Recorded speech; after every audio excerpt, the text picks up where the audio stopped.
Yang juga jadi sorotan di Kompas Malam, Saudara, 4 anak ditemukan hidup setelah selamat dari kecelakaan pesawat. Keempat korban bertahan hidup selama 40 hari di tengah liarnya hutan Amazon. Presiden Kolombia, Gustavo Petro, mengatakan penyelamatan 4 saudara kandung yang berusia 13 tahun, 9, 4, dan juga 1 tahun ini adalah kegembiraan bagi seluruh negara. Keempat korban selamat terdiri dari 3 anak perempuan dan juga 1 anak laki-laki.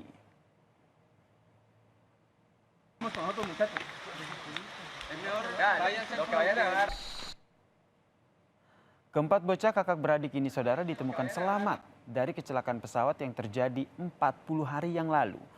Ibu dari anak-anak tersebut serta 2 pilot pesawat tewas saat kecelakaan terjadi pada tanggal 1 Mei 2023 lalu.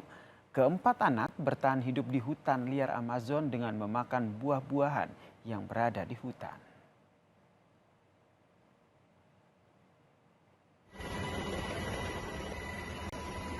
Setelah dilakukan penyelamatan, Saudara, keempat korban kini tengah menjalani perawatan medis di rumah sakit.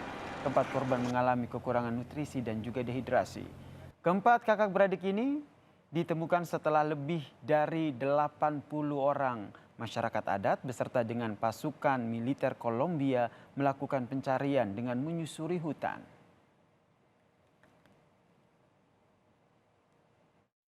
Se traerán o a Bogotá o a Villavicencio. Ya depende de lo que dictaminen los médicos. Mañana trataré de hablar con ellos. Y mañana cumple mi hija 15 años, así que